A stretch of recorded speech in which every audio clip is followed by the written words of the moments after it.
Yo, so last time nga pala nabengkongan tayo ng sa likod nung nagpunta tayo ng Valenzuela. So ngayon, diretso tayo kay Mang Rene para ipagawa yung ating mugs. Let's go!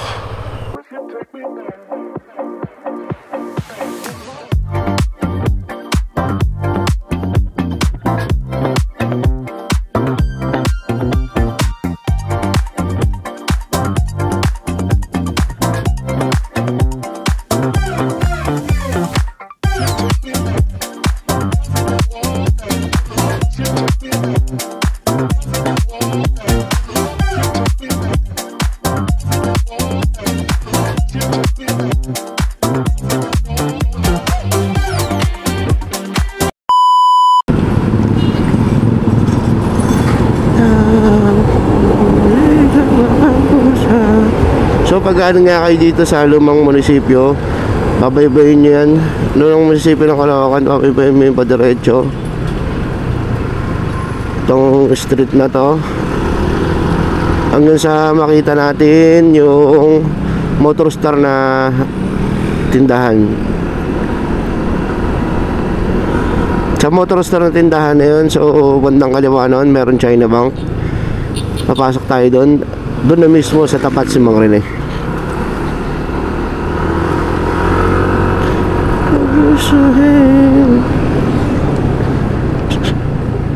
So yo, ito na nga. Ayun yung Motor Star. Tapos nandito yung China Bank. Ito yung kay Mang Rene. Yun. Let's go. Yo, magandang umaga nga pala sa inyo mga guys. Ako nga pala si Rick Motovlog. Then nandito tayo ngayon kay Mang Rene. Kung naririnig nyo yung pangalan ni Mang Rene, isang alamat na yan. So ayun yung pumupukpok ng mugs, no? Papagawa natin yung mugs natin dahil ito, pakita ko nga sa inyo. Yan. So yung damage natin nung nakaraan, nung nalabak tayo, papagawa natin ngayon para kahit pa paano hindi ganun kasakit sa mata. Tapos mga par, meron nga pala tayo naabutang tropa rin dito. Nalubak din yung RV niya. So magbabagawa siya ngayon. Panguna siya, pangalawa ako. Par, ano yung damage nun sa'yo, par? Par, nalubak din yung RV ko. Sinasabi nila na stock is real. Stock is real. Hindi naman yun eh, par eh. Matik, kumbaga, matik. pag nalubak ka, hindi mo nakasalanan yun eh. Matik, par. Oo. Kasi, ayun, totoo naman yung sinabi ni tropa na stock is good. Nga naman, pero syempre, depende pa rin sa butas na dadaanan mo yun eh. Kahit naka-RV ka, pagka naka-RV ka kasi syempre dagdag forma yan. Alam naman natin yan. Ingat na lang din syempre para pag nagda-drive ka, medyo pogi na kasi yung motor natin pag naka-RV. Depende na lang sa atin kung paano tayo magdala. Ayun lang par. So mamaya update namin kayo kung paano bibirahin ni Mang Rene or yung mga anak niya yung mugs natin. So yun nga pala guys, no, si Mang Rene hindi na pala siya yung gumagawa. So yung mga anak niya na yung gumagawa. Dahil si Mang Rene, retired na pala siya ngayon. Ito siya. Ayan si Mang Rene yung naka-white. Ayan. Medyo may kaidara na pala. Shoutout Mang Rene. Hey! Mang Rene nga pala yan. Nag-retired na siya. Thank you boss. So yun nga, ang gagawa ng mugs natin is yung mga anak niya na. So doon niya na pinamana yung mismong agimat ng Mang Rene. So ngayon guys, inuumpisa na nga tanggalin yung gulong. Natanggal na. Then ayan na nga, tatanggalin na yung gulong para mapupok na. Ayan, sa motor ni tropa. Then sa atin na yung sunod after that. Habang tumatagal, tumatagnan na yung mismong pila. Si bossing. Mamaya ulit. Kapalitan na nga natin, kaya bibili na rin ako eh. Kung nga sabi ko kung maganda pang silan, hindi matatapon yun. Pangit eh. Gusto na eh. Hindi, bibit pa lang ako pa rin naman. Okay, pedora naman eh. Nakasira ang silan yun. Oh, silan ba yan? Tanal. Alam, pantay gulong, papalitan na eh. Ito mga paro, bali may tama rin siya. Ayan o. Stuck yan ha, pero may tama siya. Kung sakali lang, syempre, alam niyo naman na pagka lalubak ka, matik yan, magkakabengking talaga. Hindi sasabihin mo stock is good. Magpakatotoo na kayo sa sarili mo. Cherries. Ayan mga paro. Once na mayroon talagang lubak, tapos nadaanan nyo, bengkong talaga yan, lalo na pag may angkas. Nagapin na natin ng totoo. Ingat lang lagi.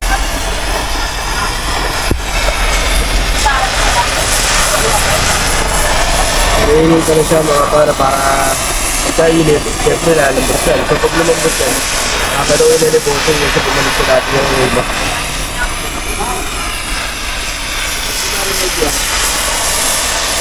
Kasi may pagkakabro nga lang sa pintura, so dapat handa ka na ngayon sa pintura na ilalagay mo para ibig ulit sa pagkakabot. Solid naman sila boss dito pag in-entertain ka. Hindi naman sila mga suplado rito. Eh, si bossing yun. Tatanggalan na sa sarili na. Hindi na ko nakabuha, tagasira ako. Tagasira. Tagasira. Okay, tropa na yung inuna, yung RB8. Balik susunod na yun sa atin. So mamaya ulit, i-update namin kayo kung papaluin na siya. Pinasalan na. Pinasalan na nga. May rush pa.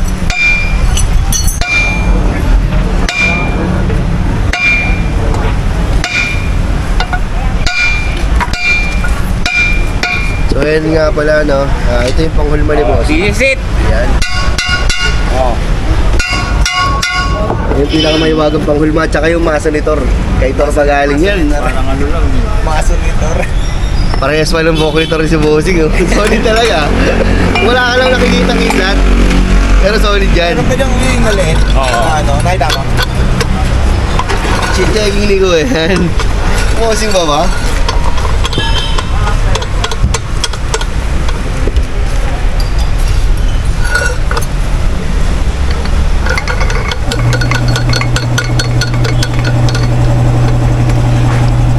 Pinapakita ko sa inyo yung video kung paano inaalay ni bossing. May idea rin kayo mga pang. Hindi kayo mabibigla sa gagawin ni bossing. At least nakikita nyo na. Ito mo kasi, hindi namin ang customer. Ang gulungin. Hindi kami ito, di ba? Oo, at least yan, makikita na. Bago ko rin, hindi namin ito mangyayari. Para kahit pa paano mga pang may idea kayo yan. Nakikita nyo yung ginagawa ni bossing.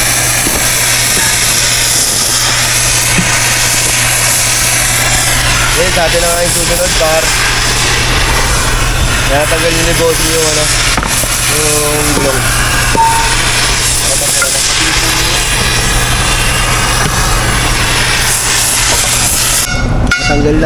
Natanggal na nga yung gulong mga para, so nandito na yung mag-start na kay bossing yan. Yan. Sunod na siya sa papainitan para medyo lumambot na. Hindi, talukuhan yan, mambot. Talabawan yan para lumambot. Naulungan yan eh. Sa ano, yun lang.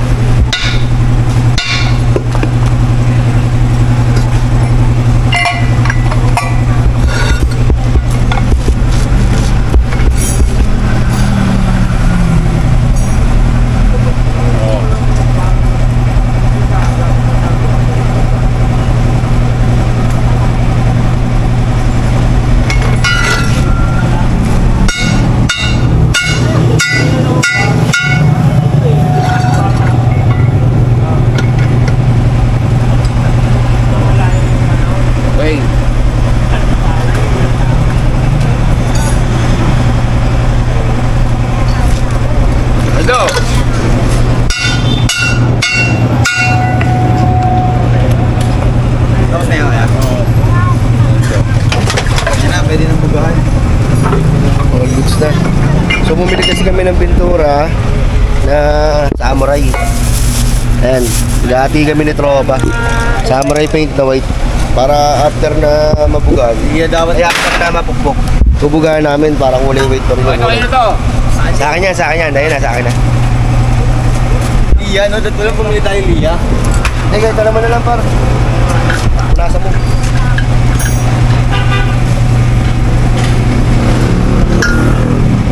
So sa atin na nga yung susunod mga par, no? Yan yung tama nung atin.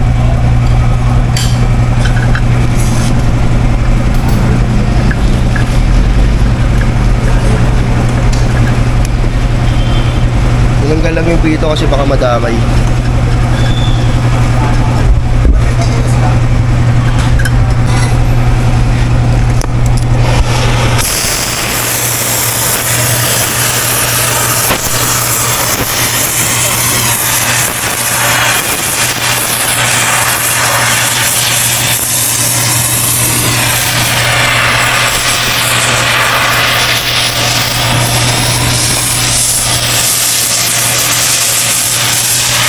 Tulad ng sinabi ko kanina, pinapainitan na para kahit pa paano, lumambag sa mismo mags. Para pag sinabi ko ng bossy, yung mags natin, babalik ko sa mismo hulma. Para hindi na naka-mismo lagi na yung RBC natin.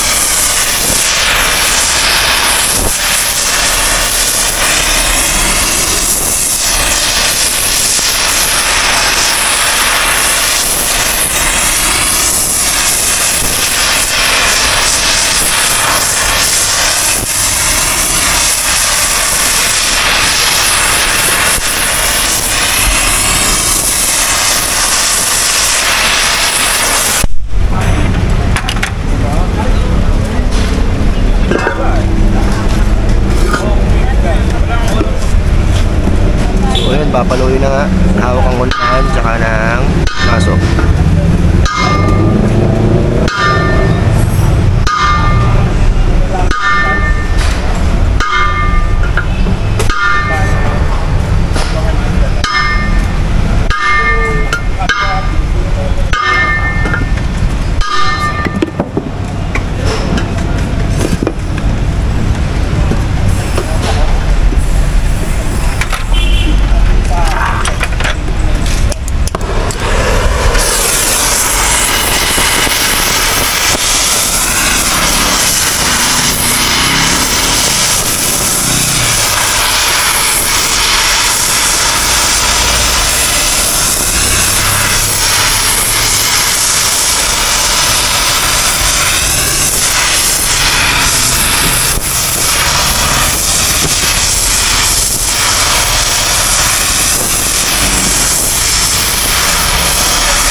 Yung pukpok ni Bossing dyan, hindi ganun malakas mukha lang siyang malakas tingnan pagka sa video. Pero pag sa personal na nakita nyo, alalay lang yung pukpok.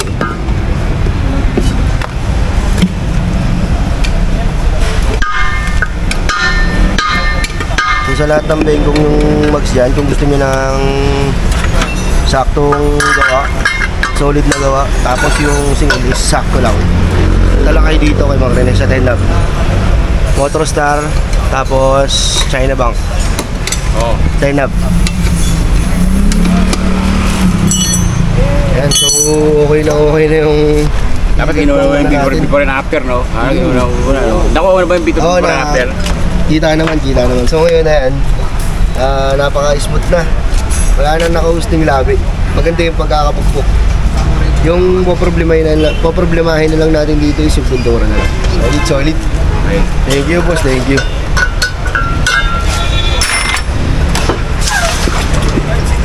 Ilubog na sa tubig para mawala yung init. Then papalamigin na natin ang konta, pupulap na natin. All done na. All goods na.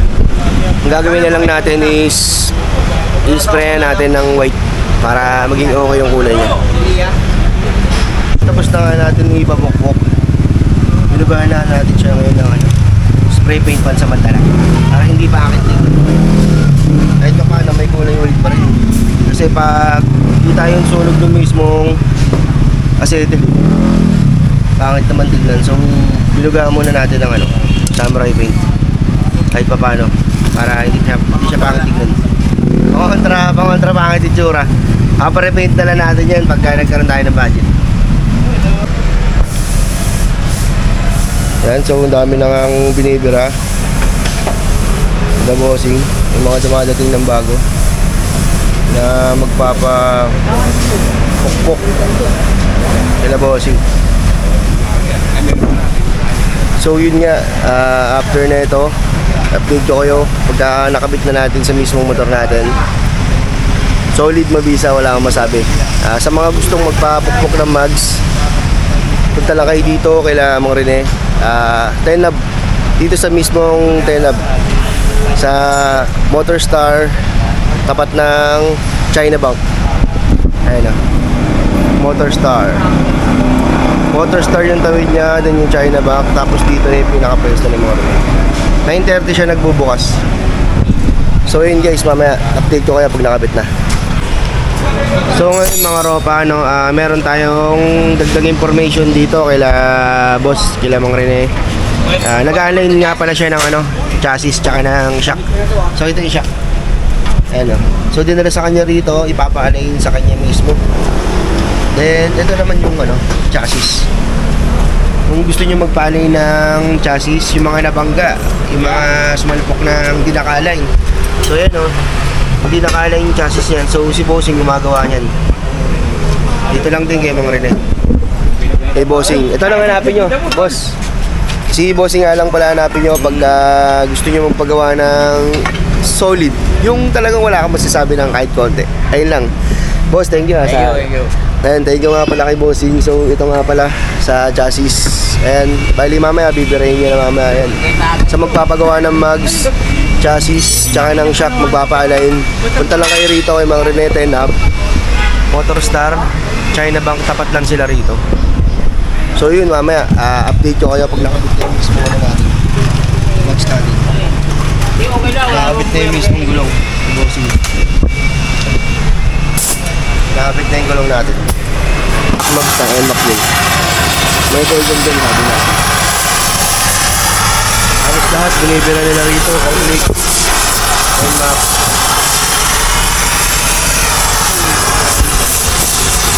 Nagtataka, ito nga pala yung pinanghuhulman ni Bossing. Ayan. So may korte siya, may korte siya ng mags para kahit papano mahulma niya na mas maayos yung mags pag pinalo niya. Then ito yung maso niya. Ayan. Maso nito. Ito yung pinaka nagdadala dyan. Kasi pag walang hulma yan, diretso yung mismo mags natin. So ayan, may mga hulma siya na tinatawag. Ayan lang mga par, bigyan ko lang ng ID para pag dumiretso kayo rito.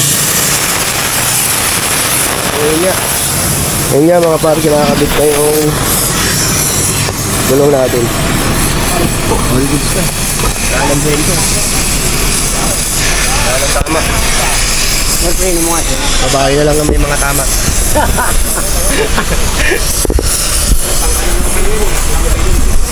Wala nang tama yung mags.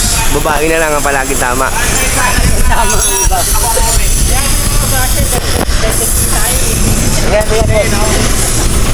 Ingat kila Bossing.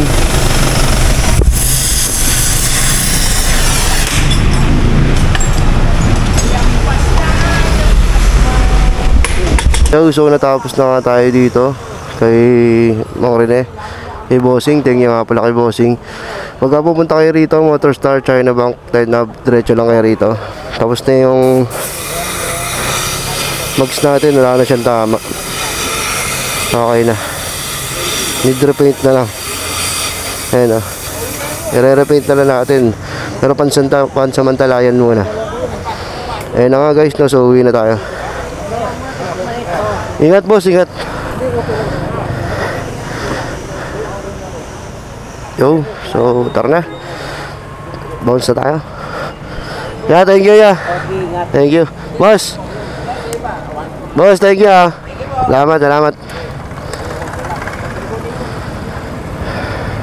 So ayan, okay na. Wala nang wiggle pagdating sa daan. Bounce na tayo. Let's go.